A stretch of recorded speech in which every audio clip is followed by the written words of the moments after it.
As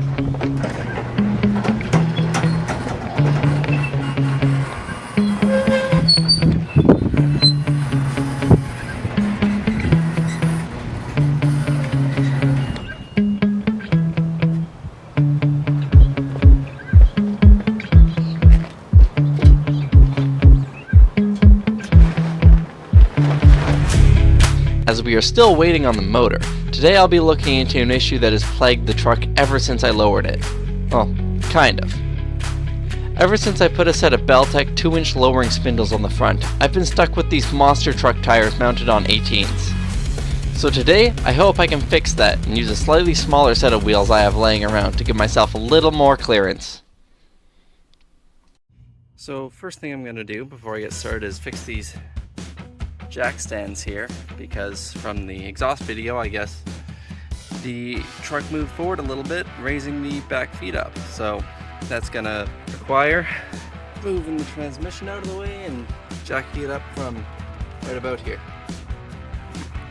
This already is one of the sketchiest ways to jack up a car, but when you live on a hill there's not much else you can do.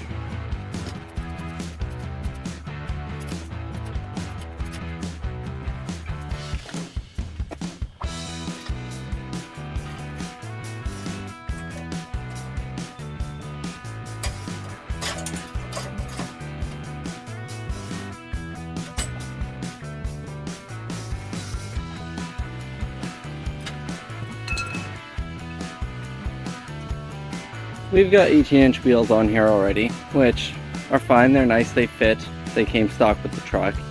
But now that it's lowered, if you come to the rear of it, there's not much space, there's not much room in any of it here. And with all the front fenders and stuff on the front, it totally rubs when you try and turn or hit a bump or anything. So I've got these 17-inch wheels that also came off the stock donor vehicle. They're nothing special, they're all-season BFGs, but these guys don't fit because of the lowering spindles I put on, which specifically say that they should fit 17-inch wheels. When I installed them, I didn't quite realize that it came with a thinner nut, a low-profile nut and spacers, so I threw on the OEM ones, as I'll show you here. Don't mind the Luigi's Mansion cobwebs here, that they're a little close to the wheel there, and with a 17-inch wheel it definitely rubs. So me hoping that I can at least get these wheels on temporarily to have better clearance, I'm gonna throw this one on. But also while installing I lost one of these, so we're definitely not going to be able to get 17-inch wheels all around today, but more of a test fit than anything. So we'll see if we can get a little bit more clearance that way, and if we can see if we can get these to fit. I eventually plan on going to 20s anyways, so not that big of a deal if they don't fit, but 17s would be nice just to even have just tire sizes available for them. So yeah, we'll see how it goes. Along with having more clearance, they're also my winters, and what's the point of having rear biased all-wheel drive if you don't have tires to play in the snow with?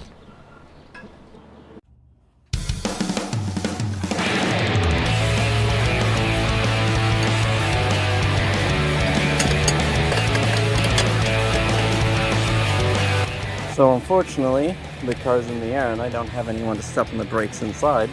So just a little foot on the pry bar and the ratchet in where on the wheel lug, and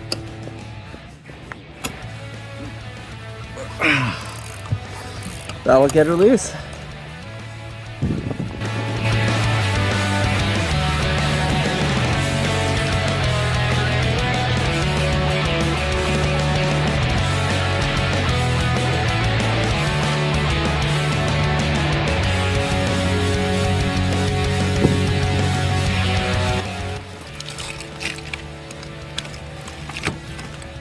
Stay. So these are the stock brakes that'll come on a 2001 Chevrolet Silverado. I've got some from a 05 bigger brakes, the bigger diameter, bigger caliper mounting. As far as I know, they just bolt on and increase your braking performance, but that'll be for a later date, not today.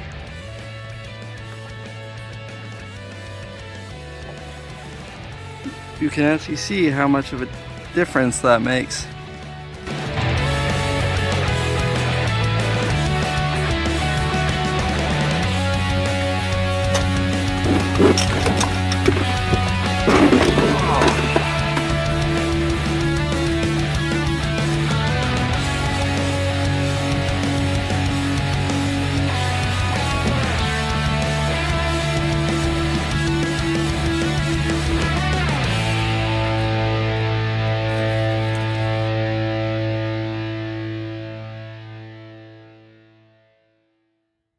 Ear protection is vital when you're using loud tools. I usually have a pair of over-ear ones, but I don't right now, so old shitty pair of headphones, I guess.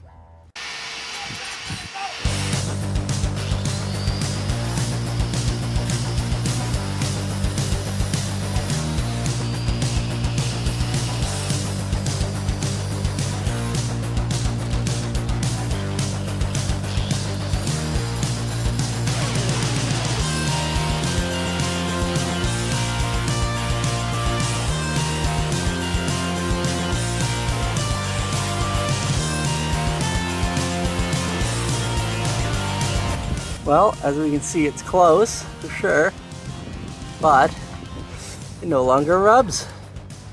Wow, it's almost if you use the right hardware for the right job, it just works. So I'm still missing the other bolt, and I have a washer, which doesn't help me without the other nut for the other side, but good to know that I just need to source one of those bolts. So the other reason I want to switch from these to these guys is because there's a speed wobble in the front end here, which I got magically after installing the lowering spindles. So I'm hoping it's just the tires being unbalanced, but I mean, it wouldn't quite make sense being as they didn't wobble before it happened, but crossing my fingers and doing it just in case it solves an issue. I'll leave this side for today until I get the actual hardware so I don't pull it apart twice. So I will see you when we get more hardware. Alright, now that we finally got another nut, we can finally start working on this side, but if you thought what I did to this nut was crazy, then you're not going to like what I'm about to do to this one. So you can obviously see these two are not the same height, so we're simply going to have to make them the same height.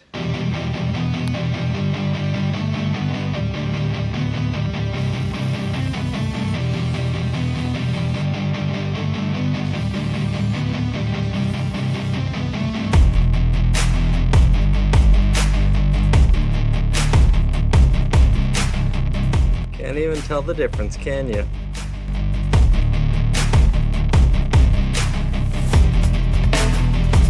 Wow, nice. That really is a thin knot, eh?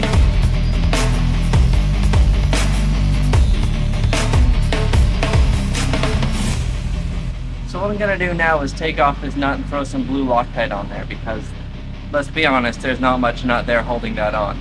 Now, ball joint in a spindle is a tapered fit, so it kind of stays and sticks together with friction. So there's not a whole lot of load going through that nut, but there definitely is still some. So we wouldn't want that nut backing off on us. So we're gonna go do this side, and then we're gonna head back over to the other side and do that side, because I took the knot off that for sizing, and I just want to install that back again, and then hopefully we can throw the 17s on and install them for good.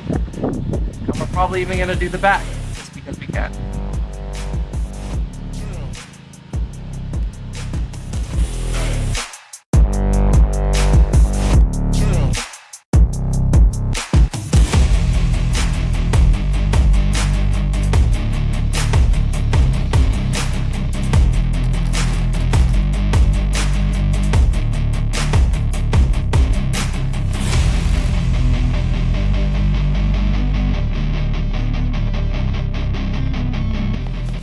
Now I've done it before. I've only torqued these down to about 100 foot-pounds because that's what I just assume they are, but with full-size trucks like this or heavier duty trucks like this, make sure you check that, because I believe these ones are supposed to be torqued down to about 170 foot-pounds, but the vehicle's in the air right now, unfortunately.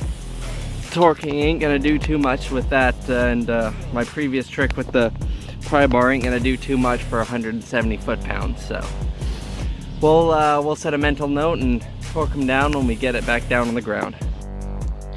I decided against swapping out the rear wheels because I didn't want the front jack stands to start lifting up again. Plus it'll act as a reminder for me to torque down the front wheels once it's back on the ground. I hope this was helpful to some of you, or at least entertaining. This is also a reminder to everyone to take a look at all your parts and hardware to make sure you know where everything goes when installing aftermarket parts. Plan ahead.